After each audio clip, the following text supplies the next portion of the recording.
काकू काय सांगाल, काल तुमच्याकडे महानगरपालिकेची गाडी आली होती, तर कारवाई होणारे झोपडपट्टी उठणारे म्हणत होते, एकत्रित काय प्रकारे बरं? काल ते लोक आले, आम्हाला नोटीस नाही दिलं, आम्हाला काही सूचना नाही केलं, डायरेक्ट आले, मिलिटरी गाडी पोलिसांची गाडी घेऊन आले आणि आम्हाला म्हणले 31 मीटरचा आम्हाला रोड बनवायचंय, आम्हाला खाली पाहिजे.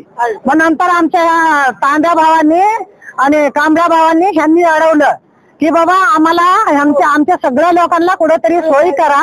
तुम्ही इथे किती वर्षापासून? 50-60 वर्ष झालं आमचं आयुष्य गेले. आता तुम्ही इथं राहता, तर तुमच्याकडे इथे पुरावे काय काय? आमच्याकडे फोटो पास आहे, टॅक्स पावती आहे, सगळे आमच्याकडे काय पाहिजे ते सगळं दाखवते. तुम्ही आयुक्त साहेबांना भेटले नाही का? गेलो होतो ना काल भेटायला, 4 वाजता गेलो होतो, भेटले नाही ते, आम्ही अर्ज देऊन आलो, आता परत चाललोय तिकडे भेटायला. अर्जामध्ये तुमचं म्हणणं काय आहे? आम्हाला कुठेतरी सोयी करावं, नंतर आम्ही खाली करतो, आमचा काय प्रॉब्लेम नाही. आम्हाला जागा कुठेतरी राहायला आमची सोयी करून आम्ही त्यांना मोकळं करून देऊ. आमचं पोरं बाबा घेऊन कुठं बसणार आम्ही रोडवर? जर तुमचं ऐकलं नाही कारवाई केली तर तुम्ही काय महानगरपालिकेसमोर आता पत्र? हो, तेच करणार, चुली मांडणार, महानगरपालिकेच्या सामने चुली मांडून स्वयंपाक करून खाणार. आम्ही तिथून निघणार नाही, आम्हाला सोयी करत तर आंदोलन उपोषण करणार, मोर्चा काढणार. आम्ही आमचं आयुष्य गेलं होतं, आमचे लग्न झाले, लेकरबाळा झाले, नातोंडे परतोंडे झाले, मग आम्ही कुठे जाणार? अचानकच येऊन तुम्ही खाली करा म्हणजे? आणि नोटीस कुणाला दिले? आम्हाला नोटीसच आलं नाही, फक्त त्या याशीनला एक नोटीस आलंय. लावला का? हा, काय सांगाल, किती वर्षापासून तुम्ही राहता? ही जी कारवाई होती त्या कारवाईबद्दल काय वाटतं तुम्हाला? माझा जन्म इथं झाला, मी जन्मापासून इथंच आहे. ही जी कारवाई झाली ही चुकी झाली. इथं आम्हाला काय सांगितले होते की बाई ह्याच जागेवर तुम्हाला जे घर बांधून देणार ह्याच जागेवर. आता हे कारवाई झाली, हे चुकीच झाली. आता आम्ही जाणार कुठं? माझे पण 3 मुलं आहेत बारके. आम्ही शाळा कुठं घेऊन जाणार? हे कुठं सोडणार? आम्ही मी ठिकाणी काम करणार आहे, मी रोज 300-400 रुपये कमवणारा माणूस आहे. हातावर पोट आहे माझं, माझी बायको माझी आई घेऊन मी कुठं जाणार रोडावर? हे जे कारवाई चालली ही चुकीच चालली आहे.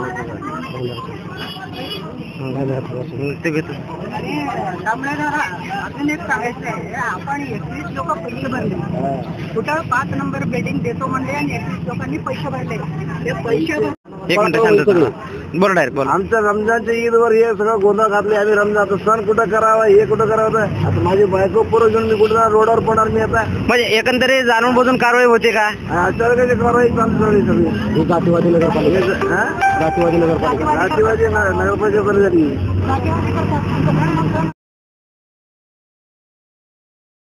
आम्हाला कधी कारवाई केलेली नाही, ते आता कारवाई करायला लागल्यात.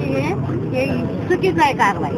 जर करायचं तर त्यांना योग्य करा, तुम्ही त्यांचा आमचं सगळ्यांचा न्याय करा, व्यवसायवाल्यांचा न्याय करा, आणि ज्या लोकांचा आमचं ज्यांना घरं नाही त्यांचा न्याय करा. आणि पहिले जागा आम्हाला द्या, इथं जवळ आसपास आम्हाला द्या, आणि इथं घर बांधून द्या आम्हाला.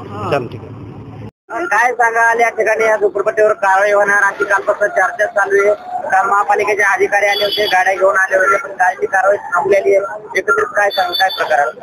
सगळ्यात महत्वाचा मुद्दा, या ठिकाणी 50 ते 60 वर्षापासून लोक राहतात, महिला राहतात, लहान लेकर राहतात, सगळे राहतात. आणि या आत्ताच नाहीये, 70-80 वर्षापासून लोक राहतात. पण विषय काय आहे की महानगरपालिकेचे अधिकारी, स्थापत्य विभागाचे अधिकारी आतापर्यंत त्यांचा या रस्त्यामध्ये किंवा या झोपडपट्टी काही संबंध नव्हता. कारण की नवीन काय आले, सर्व आले, सर्व लोकांची नावं नोंद केली. लोकांना आता ज्या लोकांना घरं नाहीये त्या लोकांना बी घरे भेटले पाहिजेत, आणि ज्या लोकांचे दुकान आहे त्यांना पण घरे भेटले पाहिजेत. आमचं काय एकाच हे नाहीये सगळं. पण विषय काय, लिगली सगळे डॉक्युमेंट देऊन सुद्धा आणि सगळं व्हेरीफाय करून सुद्धा स्थापन विभागाने कारवाई केली. ही कारवाई चुकीची आहे.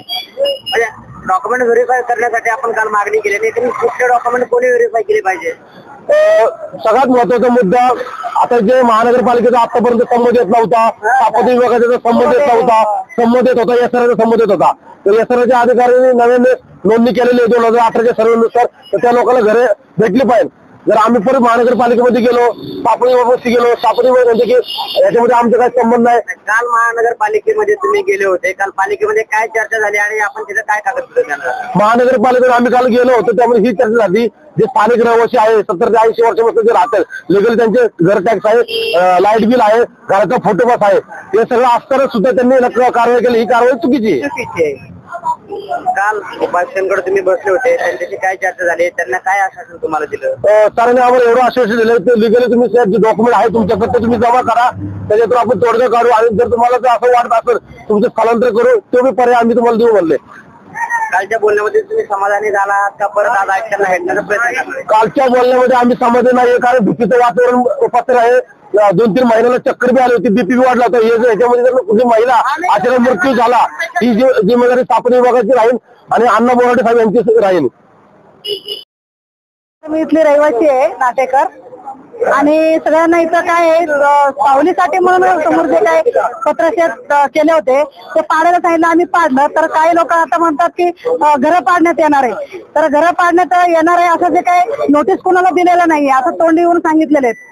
तर याला जर त्यांनी पाडायचंच असेल तर पर्याय जागा करावी, जागा द्यावी आपल्या इथल्या रहिवासी लोकांना, राहण्याची सोय करावी. जसं रहिवासी आहे तसं छोटे छोटे व्यावसायिक देखील आहेत, म्हणजे सगळ्यांची व्यवस्था करण्यात यावी का फक्त रहिवाशाची करण्यात येत? नाही, ज्यांचा पोट त्याच्यावरच चालतंय.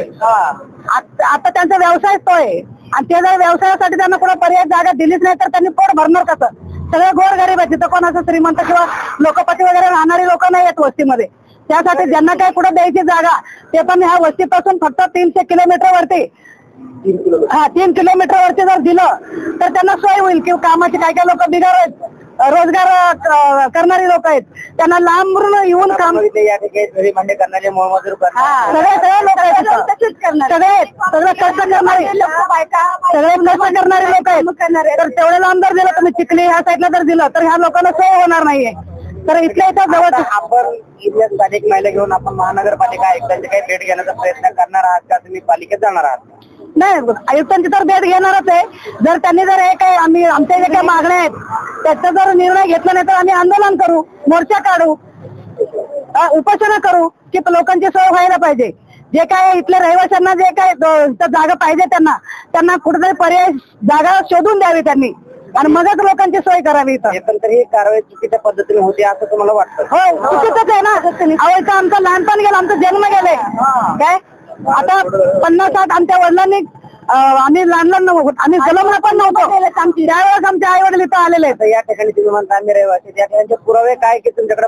आमचा जन्माचा पुरावा इथं आहे, टॅक्स पावती आहेत, फोटो पास आहेत. काय पहिले म्हणजे अगदी 77 पासून तर मला आठवत आहे काय. 77 पासून मी इथली रहिवासी आहे की माझं लहानपण इथं गेलेलं आहे. तर लोकांची सोय करावं मगच त्यांना काय कारवाई करायचं ते करावं. आम्हाला घर पाहिजे, आम्ही लेकरं बाळा घेऊन जायचं रोडला बसायचं का? आम्हाला घर पाहिजे, आमच्या हक्काचं घर आम्हाला पाहिजे. नाही कुणाच्या बापाचं आहे, आमच्या हक्काचं आहे. बरोबर आहे. नाही कुणाच्या बापाचं आहे, आमच्या हक्काचं आहे. आम्हाला घर पाहिजे.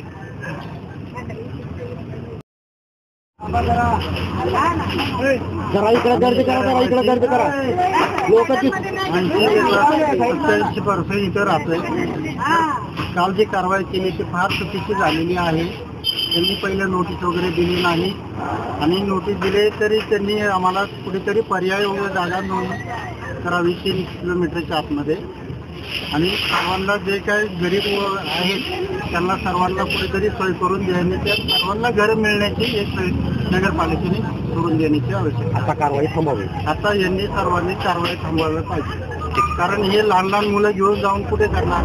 आमच्या घरी तरी हा ऑपरेशन झालेला लहान मुलगा आहे, त्याला घेऊन जाऊन कुठे आम्ही थांबणार ते सांगा. नगरपालिकेच्या दारात आम्ही येऊन बसू, ते याची जबाबदारी मोठ्या अधिकाऱ्यांची असणार. ठीक आहे.